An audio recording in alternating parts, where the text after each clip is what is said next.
Hello, magandang hapon, Canada. So, good morning, Philippines. Unang-una po ay babati ako sa inyo ng Merry Christmas at a prosperous New Year. So, matatapos ng 2023, ako po ay nagpapasalamat lalo na doon sa taas at doon sa mga subscriber ko na kahit mahina yung YouTube channel natin, umabot tayo ng 1,400 subscribers. So, thankful ako na meron akong ganyan na hindi kayo nagsasawa sa YouTube channel ko. So, ang ano natin ngayon, it's Christmas, is pagbibigayan.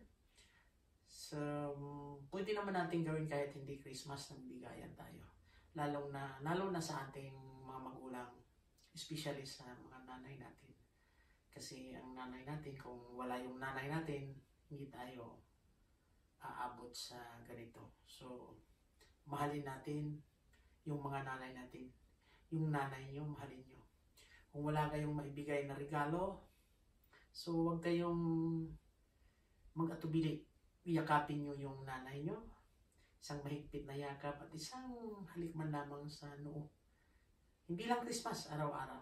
So, kahit wala kayong material na bagay na maibigay sa inyong mga magulang, mayakap lang nyo ang yung nanay, lalo na yung nanay nyo, everyday.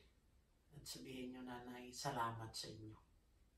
So, ang nanay nyo, matutuwa na niya. Kahit Christmas is pagbibigayan, pero kahit hindi Christmas, kung gagawin nyo yan, ang nanay ay saya na niyan. So, matutuwa ang nanay natin. So, yun lang ang mensahe ko. Mahalin natin ang nanay natin at ang kapwa natin. At higit sa lahat, yung nag-iisa sa taas. Bye for now! Ingat! Merry Christmas ulit at a prosperous New Year! Bye-bye!